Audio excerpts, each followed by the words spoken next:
On today's show, San Diego Padres baseball is back, in the form of spring training at least. Reacting to yesterday's opener, including Joe Musgrove's blow-up start, Jackson Merrill in left field, and as well as some other things to keep an eye on for the rest of spring training. Let's get into it. You are Locked On Padres, your daily San Diego Padres podcast. Part of the Locked On Podcast Network, your team every day.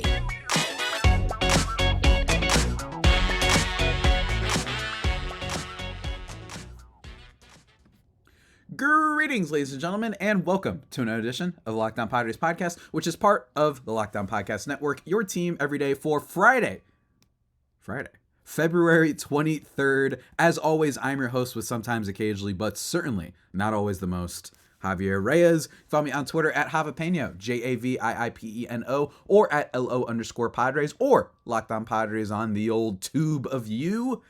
If you're curious, you can go find some of my baseball-related work at justbaseball.com. I'm also just a regular entertainment journalist. You might be familiar with occasionally some of my work there at places like Nerdist, Inverse, Mental Floss, and many, many more. Today's episode, guys, we're talking spring training. It's finally here, Padres baseball. And I've got some confessions, I've got some tips on how to watch it, how to experience it, and just recaps and whatnot. This will be now the first, technically, it's not going to be the majority of the show, the first game recap I've done since, October? So a few months now. It's been a while, and I'm kind of glad to be back in the regular routine swing of things. To use a little bit of a baseball pun at the end there. Today's episode, guys, though, is brought to you by FanDuel. Make every moment more. Right now, new customers, if you join today, guess what?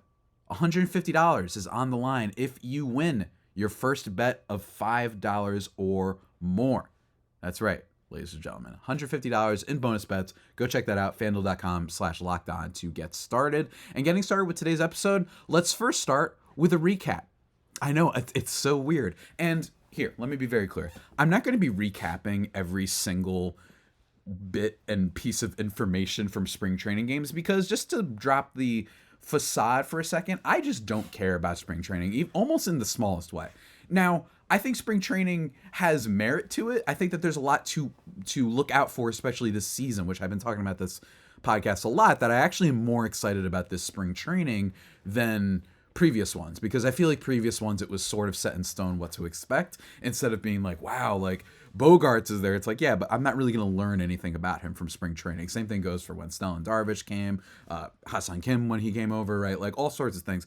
But this time there's a genuine question about what's going to happen with the Padres outfield, what's going to happen with the back of the rotation, what's going to happen with some of those bullpen spots. There's some questions with what this roster will look like opening day. So I do think that there is some intrigue here, but in general, I just like, it doesn't matter. You know what I'm saying? Spring training just literally doesn't matter almost in the slightest when it comes to judging player to performance. I know that some people were reacting yesterday and they're like, oh, well, Merrill, he looks pretty good in left field and whatnot. Oh, I like how he dove for the ball there. And it's like, yeah, okay. But like in the sport of baseball, making any analysis based off of one play or one game, let alone spring training games, I find to often be a foolish endeavor. But that's just me. Maybe I'm an idiot. But still, we're going to talk about it anyway because I want to talk about it, one, because we got some baseball games for once. Granted, not the type of baseball games I particularly am watching with a keen eye because it's spring training, and you're going to see a lot of players that you may never even hear about again. You know what I'm saying? There's a lot of different players that have been invited and a lot of different prospects. But just to recap, the Dodgers smoked them on ESPN, which I am hoping, here's one thing I'll say, even though it doesn't matter, I'm hoping it's not an omen of any sorts. So maybe that contradicts what I've been saying about how nothing in spring training matters, but I hope it's not an omen. 14-1 in favor of the Dodgers. Joe Musgrove gets absolutely blown up in this one, doesn't get a single out, gives up 4 earned runs on 2 hits, walks 1 and just 7 pitches. Was just ground rule double heaven for the Dodgers yesterday. Just absolute heaven for them in that first inning. Let's see here. Teoscar Hernandez gets that double that I thought was out, by the way. Chris Owings, who I forgot was on the Dodgers, Andy Pages, and Kevin Padlo, all driving in runs, including 1 home run. Look, the Dodgers are going to be good, and I'm not going to spend too much of this episode talking about them whatsoever because, frankly, I think that no one is going to find them that interesting as a team after like 2 months into the season. very Golden State Warriors like, where it's like, all right, guys, when can we pretend that we actually don't care that if you add 27 All-Stars to the same team that they're good? Wow. Who would have thought it, right? Individual players can be fun for the Dodgers for sure, but as a team, no one's going to care after like month 2. At least I don't. I don't care. You know what I mean? Wow, shocker. If you just add every player in the sport, you're going to be amazing. And well, anyway, not to get too frustrated and let some of the tension leak out or whatnot, but here's the thing. Musgrove is one of the most consistent pitchers in the entire sport. First half splits, second half splits, month to month, lefty, righty, whatever. He's not a guy that relies too much on velocity. Unless I hear he's still hurt, unless I hear that there's a giant velocity dip, I don't really care. And even if there's a velocity dip, you have to remember that this is spring training. Just to give a little bit of a reminder, Garrett Cole for the Yankees, his first spring training, had a start in which he gave up 6 earned runs on 4 home runs in just 2 innings, right? And that was against the Tigers, who very famously, especially back in 2020, not good. So a lot of people reacted to that, and they're like, oh no, what could this mean? And blah, blah. Just to give everybody a little bit of reassurance, I imagine my listeners and viewers already know not to take spring training too seriously and use it as a any microcosm of sort to explain what's going to happen for the rest of the season. Although, again, really bad omen vibes. I think it was Tommy, Giannis Antetokounmpo on Twitter, who tweeted like, this is giving me PTSD. And it's like, yeah, there was a vibe about that. But again, it doesn't matter too much. And Garrett Cole, let his numbers calm you if you're worried about Musgrove. He's the pitcher I'm least worried about, frankly. I was a little bit surprised. I had heard that Michael King was going to make an appearance yesterday, and he did not. There was a lot of pitchers used, obviously, in this game. Some that you probably haven't heard of. Gabe Mauser, for example. Jeremiah Estrada hadn't really had much of like any sort of highlight, I think, before this, although he did pitch for the Cubs last year. Not too much to talk about there. There were some interesting performances, though. I'd want to really quickly talk about some of those, though. Musgrove, like I said, don't stress. The blow-up doesn't matter. Jackson Merrill in left field. Potentially a preview of opening day. I think it's important to pay attention where he plays. Because if he keeps getting work in left field or third or shortstop, something like that, shortstop's probably not going to happen. That's where Ha-Seong Kim's going to play. Same thing for Xander Bogaerts. It would be weird if they made this big announcement and then it's like, actually, Bogaerts is playing first and Kim will stay at second. We're playing Merrill at shortstop. Although I wish that were the case, and I wish that the Padres were in this situation where they have like 7 shortstops on their team, I do think that there's a world in which instead of signing Xander Bogaerts, they're just like, Kim plays second, and then Merrill will play short later, and we'll figure it out. You know what I mean? Maybe that's potentially what could have happened. But this team and AJ Preller don't like planning ahead, as we've been talking about on this podcast. But I'd pay attention to see how often he plays in left field, if he plays in center field at all. I do think it matters that he played in left field because that wasn't necessarily the assumption. I think the assumption by some people is that if he makes the opening day roster, he could be the center field for the team because there's not a lot of reassurance there. Same thing goes for left field, though. Jose Azocar, probably, in my opinion, going to be another center field on the team. He could play good defense, but depending on how often Merrill plays there and depending on what we see out of Azocar, maybe that could signal that the team is going to make an acquisition in the free agent market, whether it be Adam Duvall, whether it be Michael A. Taylor. Both players would be cheap. I personally prefer Duvall a bit, but Michael A. Taylor, 1 year, $5 million, that could potentially happen. So keep an eye on that. Cronenworth. Our boy Cronenworth, the only one that provided offense, he gets a home run in this game. Look, this is a guy who's hit before. I don't think he's going to hit the way that he did in 2021, which was good for a WRC plus of 126. Year after that, 117. He was awesome then too, with 21 home runs as well. There's some hope. There's nothing in the exterior numbers that suggests that Cronenworth is going to bounce back in a big way. I don't think we had too many giant injury questions with him last year. The only thing about him is that we were like, well, maybe he prefers playing at second, and that can matter sometimes. And then look what happened though, is it doesn't seem like there's any sign that is going to change. So at first base, I do think confidence matters for something like this. I think it's nice to see him hit a home run. It's nice to have that clean swing, looking all right. But don't freak out about this. I don't know what to expect. I think he'll be better than last year.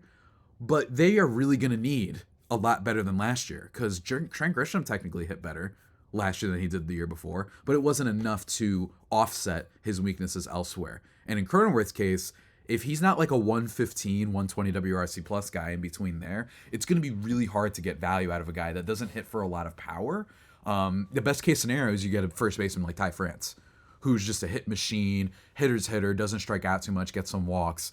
That would be great. That's kind of the best case scenario for Jake Cronenworth in terms of his profile, not like the mechanics of the profile, but just what I'm hoping for from Cronenworth this year. But even still, very cool to see that home run. I'm rooting for you, buddy. Absolutely rooting for you. Before we continue talking about this, though, I've already spent a long time talking about a spring training game. What is wrong with me? Right? What is wrong with me? I mean, I haven't figured it out. I've been on this earth for 27 years. I still haven't figured it out. DM me or leave a comment if you understand what's wrong with me. That'd be very helpful. But you know what? You know what doesn't have any faults, guys? The company known as Backblaze, ladies and gentlemen. And here's the thing. It's in the name. You want to be a blazing backup. You want to back up all of your data across all sorts of Macs, PCs, and businesses for just $99 a year. Easily protect business data through essentially managed admin, I should say, not administration. It's a little bit too fancy of a word. Protect all the data on your machines automatically. Easy to deploy across multiple workstations with various deployment options. You can add on enterprise control, which includes granular access permissions, advanced single sign-on, group management controls, and compliance support. So for all you business owners out there, that could be very, very helpful. Backblaze offers multiple restore options, including rapid recovery in the event of data loss or ransomware. How about that? Boom. You worried about stuff? It takes away the ease of mind, folks, is something that's worth looking into. Let me tell you. Access your backed up data from anywhere in the world using their web app or their iOS or Android apps. You can restore by mail. There's over 55 billion files that have been restored for customers using Backblaze. So go check it out. Backblaze.com/LockedOnMLB so they know where you came from and continue to support this here Locked On Padres show. Recommended by the New York Times, Inc. Magazine, Macworld, PC World, Wired, Tom's Guide, 9 to 5 Mac. Everybody loves Backblaze is what I'm getting at here. And also, you know me at Locked On Padres, guys. We give you guys bonuses just for listening to this show. That's how cool we are. Go check out backblaze.com/LockedOnMLB to get a fully featured, no-risk, free trial. That's right there. Go there, play with it, start protecting yourself from potential bad times. Backblaze.com/LockedOnMLB. Go check it out. And just like that, we are back, folks, here on the Locked On Padres podcast. That was really loud. Let's keep it going, man. Let's keep talking about some spring training observations. So the Cronenworth homer was cool. Eggy Rosario at third base. Didn't get to actually see him make any plays in this one necessarily, but he does go 1-for-1 with a walk, which is very nice. Cool stuff. Eggy Rosario, here's what I'll say. He is why I was like, look, I'm okay with trading Ha-Seong Kim and letting him play third base for the start of the season, because I don't know how long Manny Machado is going to be out, but I don't think it'll be hopefully too long. And then when he comes back, it's like, okay, Eggy Rosario is a bench guy or whatever, depending on how he plays, maybe he becomes a bench player. But for me, my thing is like, he's been an average hitter at times, and I wouldn't mind seeing him play. Let's just test the guy out. Let's see what we get from this utility sort of infielder potentially. So him over at third base, does that portend of who may be the starting third baseman for this team come opening day? It certainly does. It's totally possible, especially if there doesn't look like there's a trade, doesn't look like there's a free agent on the market. I know Matt Chapman's out there, but he's too pricey probably for what the Padres are looking for, and I don't think they should anyway.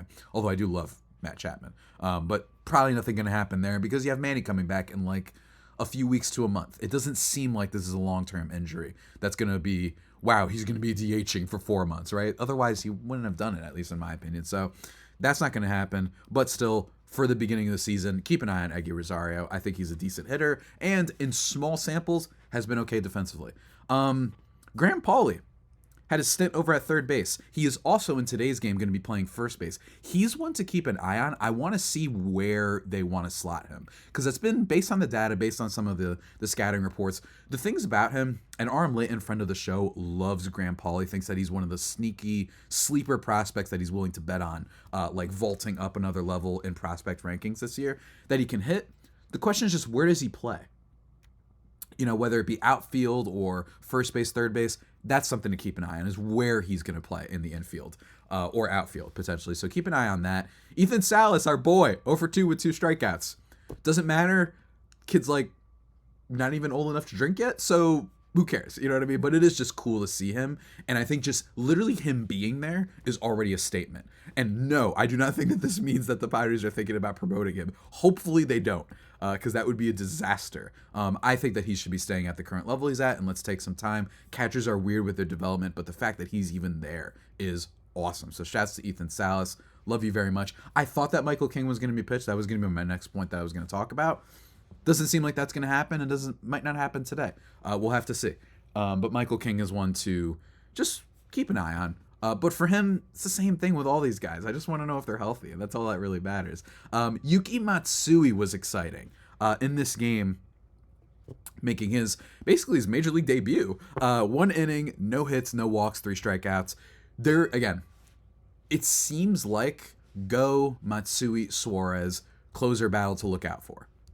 Matsui, he could turn some heads, but also keep in mind the 3 strikeouts. It's really cool, but batters really don't have a lot of data on this guy yet. So it's going to be one of those things where I actually wouldn't be surprised if Matsui came out to start the season on fire. And then maybe when teams get a little bit used to him, maybe we'll see something change. But hey, he's been really good for a long time, and I'm really optimistic about him. And then also Kevin Kopps made a little bit of an appearance. 1 inning, 1 walk, 1 strikeout, 2 hits allowed. Rooting for him, friend of the show. He's been on the podcast before. You guys can go check out that interview, I think from 2 years ago. Potentially, he's had some success throughout his career. Potentially a long inning reliever to keep an eye on. But we'll have to see. But that's it from yesterday's game, guys. Again, I need to emphasize now the in general spring training stuff. I don't like doing the... I really don't like looking into and being like, well, look at that one great play from Jackson Merrill. Did I tweet about it? Yes, because I like engagement and seeing numbers go up. But Jackson Merrill made a nice play in left field, diving sort of catch. He also, tracked one ball really well. I forgot who was, it might have been Chris Taylor who did it. I forgot that he, is, what's that called? Reaction time was good. But I don't want to react to these things because I just don't know what they mean. Baseball's too hard already to judge like major league sample sizes. So Lord knows I'm not judging spring training. Spring training is when guys are just testing things out. Except for your type of players that we don't know for sure if they're making the team. So that would be my advice to everybody, my in general thing. Look at guys like Merrill, look at Paulie, look at Jacob Marcy, look at Kevin Kopps, look at maybe Matsui a little bit. Matsui's an exception. Him and Go, because they are international players who are coming over for the first time. So those guys I think are fun to watch. Otherwise, not much. I mean, Steven Wilson was in this game. Don't care. He had 2 walks. Don't care. We'll see overall. But that's it for that one game. Let's talk about in general things that I haven't already discussed for you to keep an eye out for the rest of spring training. First of all, in today's game, I believe the lineup was already announced, and it's going to be Johnny Brito pitching for the team. Look, here's the thing. I think that Johnny Brito and Randy Vasquez are both going to be long relievers, hopefully, I think, for this team. But I'm still curious to see because he's got decent stuff and he could potentially make an impact. I don't know if he's going to be a back end of the rotation guy. I don't know if the Padres are still thinking of signing. There hasn't been like any rumors here. I think that they're okay on pitching. But I'm curious to see if they're like, you know what? I don't want to be doing the Randy Vasquez, Johnny Brito thing. We're actually going to go out and sign Michael Lorenzen. I don't know for sure. Doesn't seem like there's any signs of that necessarily so far, but keep an eye on Johnny Brito and Randy Vasquez just a little bit. They have major league experience already, so I'm not as intrigued by them as other guys, but even still, I keep an eye on them. There's not many people in the lineup today. We got Higashioka making his Padres debut, which is kind of cool. Matthew Batten at third base. That's another one to keep an eye on in terms of competition with Eggy Rosario. Batten kind of did exactly what his name suggests, which was he was just a fair batter for the team last year. He actually had a 106 WRC plus, 258 average, and 355 on base percentage. Doesn't hit for power is the problem. So for me, with him, it's going to be a defensive thing. Can he play a better third base than Eggy Rosario? That I'm not sure about. But granted, very limited sample size for both of them. Just 140 innings for Matthew Batten last year. -1 defensive run saved, 2 outs above average. So fine, but not a big sample size. I think that's what they're going to be looking at between these two. Because if he can just be a decent fielder, you might have like a decent bench player here. Because again, in 139 plate appearances, that slash line isn't too bad. Just a decent batting average on base guy. Not too bad. I don't think he's got a lot of power at all, but could be worse. So I'm keeping an eye on Matthew Batten. Graham Pauley is playing first base, which I alluded to before. Again, he's one that I want to keep an eye out for what position he's going to be playing. Otherwise, not a lot of crazy interesting stuff here, but even still, it's cool to have baseball back, man, in some form. Even if it's just that I was actually messaging my friend yesterday, my Australian friend yesterday, who mentioned, like, it's really cool to have baseball back. And I'm like, yeah, there's something easing to know that for the next 6 months, now this either sounds like a nightmare to some or heaven to others, that we won't have intrusive thoughts. We'll at least have something to talk about every day. That to me is how I consume baseball. Full disclaimer, like, I often am doing a little other thing on the side, and I think that's what baseball should be for. Now, at the beginning of the season, I'm locked in. You know what I mean? I'm going to be excited about everything that happens beginning of the season. But when you get into the dog days, it's more of just like, hey, yeah, I might be writing an article, doing some work on the side, and then I have the game on my laptop or, on my TV or whatever. And it's always fun to just have something. So that's what's really cool about spring training, is to just get you in the mood, get you in the routine, get the vibes back, you know what I mean? But in terms of, like, actual baseball, who cares? It just doesn't matter in terms of for the major league roster. But it does matter for the minor league guys. Before we wind down about some other things I want everyone to keep an eye on for the rest of spring training, let me talk to you about something that absolutely always matters, and I do care about always and consistently. That is FanDuel. Ladies and gentlemen, they are always here for you, and football is over, but you can still get them buckets, man, over at FanDuel, America's #1 sports book. Right now, new customers get $150 in bonus bets with any winning $5 bet. $150 if your first bet wins. I mean, simple as that. Go give it a try. They've got quick bets, live same-game parlays, exclusive props, and much more. You want to bet over-unders. You want to bet first total rebounds. I don't care. You can bet anything on FanDuel, man. They've got you covered. And let me tell you, there's been some crazy NBA performances. I recommend everyone go look up Kirk Goldsberry's little chart of offensive efficiency by year. Offense is insane in the NBA right now. So you might be able to get an over or under, frankly, but an over on, like, any player with any stat. It's kind of insane right now. I'm just seeing, like, Sadiq Bey drop 29 sometimes. You know what I mean? Like, it's just crazy, like, what the league is right now with the talent. But go check that out, guys. FanDuel.com/lockedon and shoot your shot. FanDuel, official sportsbook partner of the NBA. And just like that, we are back, ladies and gentlemen, here in the waning moments of the Locked On Padres podcast for your weekend. So that's a few other things that I want to keep an eye on, okay? So, like I said, Musgrove, don't care. Michael King, curious to just see him. I just want to see the guy. And I'm curious to see if he adds a new pitch. Maybe. I don't think that's necessarily what he's going to do, but I'll keep an eye on that. And then, like I said, Jackson Merrill, left field, center field, where would Graham Pauley play, things like that.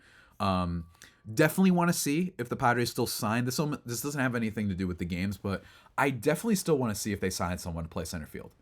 I just don't know if they want to head into the season being like, yes, it will be Jose Azocar or Jackson Merrill or Graham Pauley or Jacob Marcy for these last two outfield spots. I just don't see them doing that because Jurickson Profar is more of a fourth outfielder at this point in his career. I still think the vibes can carry him and maybe he'll be a 2-win player again. I don't know. Again, I think that was a really good signing. I like him for 1 year. But keep in mind, he was quite horrendous last year in one of the easiest hitting ballparks in Major League Baseball at Coors Field, and he was one of the worst graded defenders last year. So again, I love the vibes, but I just think that you need a little bit more proven Major League talent. I think that there could be a situation where they don't want to sign a guy for more than 2 years, and then maybe Michael A. Taylor doesn't want to only play for a contract for 1 year. So what I'm basically saying here is there's probably a standoff going around. I still don't know what's going on with some of the bigger free agents in baseball. Like, it's crazy that Blake Snell hasn't signed. It's absolutely insane. It's literally spring training games have started. Like, what are we doing? Maybe he signs by the time you finish listening to this episode. I don't know, but that's weird. I think that with those last two outfield spots, I'd like to get a 1 year rental, dude. Some expiring contract where it's like, who cares? It's just for 1 year. So then you would have enough money to be able to spend. It would not impact the Padres' projected plan, which is to spend next offseason based on reports that we've heard.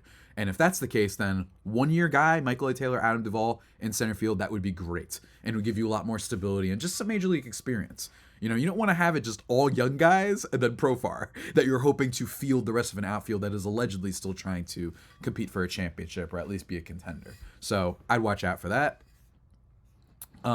Like I said with Eggy Rosario. Next thing, obviously, and I've said this before, but Yu Darvish's health. I'm curious to see how much he pitches because this will also play into, I think, who becomes the opening day starter. I don't know who it'll be. It's been Darvish before. It's been Snell. It was Snell last year, actually, if I'm not mistaken. Musgrove was hurt last year, so he wasn't, but he's been the opening day starter before. Probably going to be him. I just think he's the guy. And also, like, everyone loves Joe Musgrove. You know what I mean? Like, he's just kind of like there's a reason why I think he is more of a Padre than Yu Darvish. And that is not a shot at Yu Darvish. Yu Darvish is Yu Darvish. Like, that's almost cooler, dare I say. It's just being known for you. But with Joe Musgrove, it's like being the San Diego native, being the guy who threw the first no-hitter in franchise history. That was so exciting. Like, that's why. So I think he's going to get the opening day start. If he doesn't, maybe they want to save him for, like, the home Padres game, which I don't know when the first...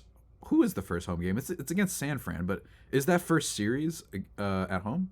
It is. So maybe they want to save him. Maybe they don't use it for the Dodgers series. You know, Darvish starts. It is in sale, so maybe that's what they're thinking. Get a little bit more traction, get people excited. Use King and Darvish, and then you have Musgrove for the home opener. That could be fun. So that's a storyline to watch out for. Already mentioned Kevin Kopps. Definitely rooting for him. Given the position change announcement of Xander Bogaerts going to second base and Ha-Seong Kim going to shortstop, and then the coinciding rumors that they want to extend him, keep your ear open that might happen in spring training, because keep in mind that this also did happen last year. They extended a bunch of players, including Manny Machado, who everyone was talking about, oh, he's free agent after this year and all these things, and then he gets extended. So that could totally happen. Very similar last year to Manny Machado, and that's his boy. So it would kind of be poetic if that was something to happen. Another thing, I mentioned it before, but just keep a tiny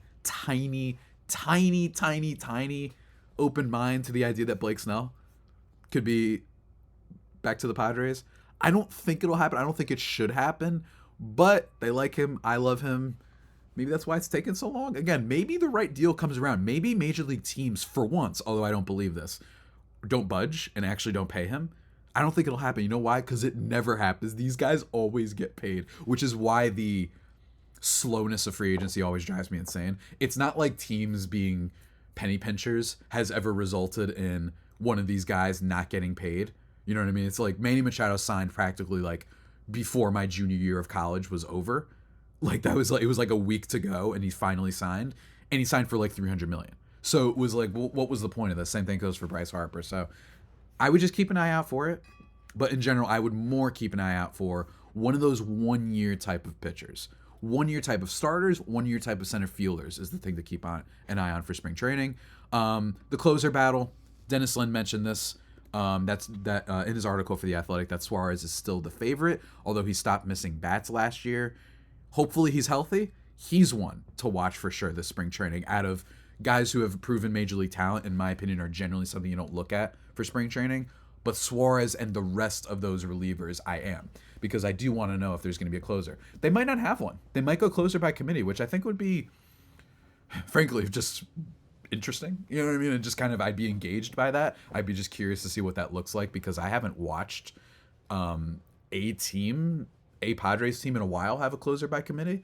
I'd say the closest was probably that first year that I hosted with when Kirby Yates went down.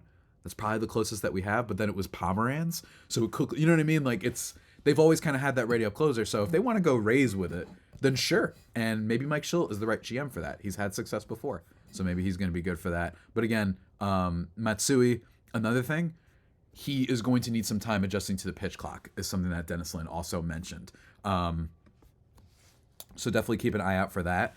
I think that's going to be in general for both him and Go. Just every player that's coming over the first time, the pitch clock will take a second, I imagine, but not in a giant way. And I mean, just remember last year, Manny Machado was complaining about it, and then he had like, what, a week? And then he was like, yeah, it's not that bad. I just have to get used to it. You see what I mean? Like, I think that there are more players that might have been thrown off by the pitch clock last year than maybe we realized.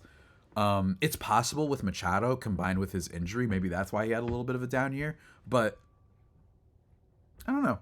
I'm curious. And apparently it's going to be, I think, even shorter this year. So that's something to look out for Matsui, is the pitch clock. And I know that our boy Salas struck out a pitch clock violation, which was very unfortunate. But hey, it's what the sport is now. I'm cool with it, and I hope you guys are too. There's basically not much else, in my opinion, beyond that. And those individual things are a big deal, though. But I don't think that there's a crazy amount of other stories to keep an eye on this offseason. I'd say it's Eggy Rosario, Matthew Batten, Marcy, Jackson Merrill, Graham Pauley, whether or not they bring in a center fielder or starting pitcher on like a 1-year sort of deal. Maybe it's a 1-year deal with a player option. Maybe they do that. They did do that with Michael Wacha and Seth Lugo last year. So that could be something that they try to do, especially on the pitching side. And then just to see where Graham Pauley plays. What position does he play? I'm excited though, man. This is fun. I'm really curious to see what the opening day roster looks like. If you want to really read in the tea leaves and say them putting Merrill day 1 in left field is because that's what their plan is, then maybe. But otherwise, man, I'm curious. I'm really curious, and I wouldn't freak out about anything. And again, the Dodgers are nerds, man. Who cares how many runs they score? Even though, again, it felt very PTSD-like. That's basically it, folks. Spring training's back. Going to be recapping games only a tiny bit for the remainder of the offseason. I'm not going to do game like recaps like and notable plays and whatnot, because again, I don't want to read into small sample sizes, and especially small sample sizes that don't matter. As I mentioned with Joe Musgrove, just to remind everyone, Garrett Cole gave up 6 earned runs on 4 home runs in a spring training start once, so don't freak out, even if he didn't get a single out. Maybe he was just testing some things out, because this is a guy who has a large repertoire. Not as large as someone like Yu Darvish's, but he's a guy with a bunch of different pitches that have a lot of different movement, so maybe that's part of it. He was trying some new stuff. The breaking pitches just weren't breaking as much as usual, but hey, he's rusty. Whatever. It happens. That's it, everybody, for today's edition of the Locked On Padres podcast, the only pod that may be better than the Padres themselves. Hopefully you enjoyed today's episode. Going to be recapping some other spring training stuff in small increments for the rest of the offseason, but also next week, roundtable discussion with the rest of the hosts for the National League West. Going to be doing that. Going to be talking about favorite cult players, cult favorites among the Padres and the Giants, since both me and Ben Kaspic have been hosting. That's going to be a lot of fun. Monday. Also, I forgot to say this at the top of the podcast. Leave me any of your questions or thoughts, and you might have a chance to have them read. Either you can DM me on Twitter at Javipeno, Javiipieno, or at LO_Padres, or leave a YouTube comment, whatever. I love answering your guys' questions, even if they are silly, like we did last Monday, or this past Monday, about what the Padres would be if they were playing football positions. Whatever you guys want. Occasionally, even if you wanted me to not talk about baseball, totally cool with that too, but try to keep it with baseball, ladies and gentlemen. So that about does it for today's edition of Locked On Padres podcast. Until next time, stay safe, and of course, stay faithful. My Fire Faithful homies, take care.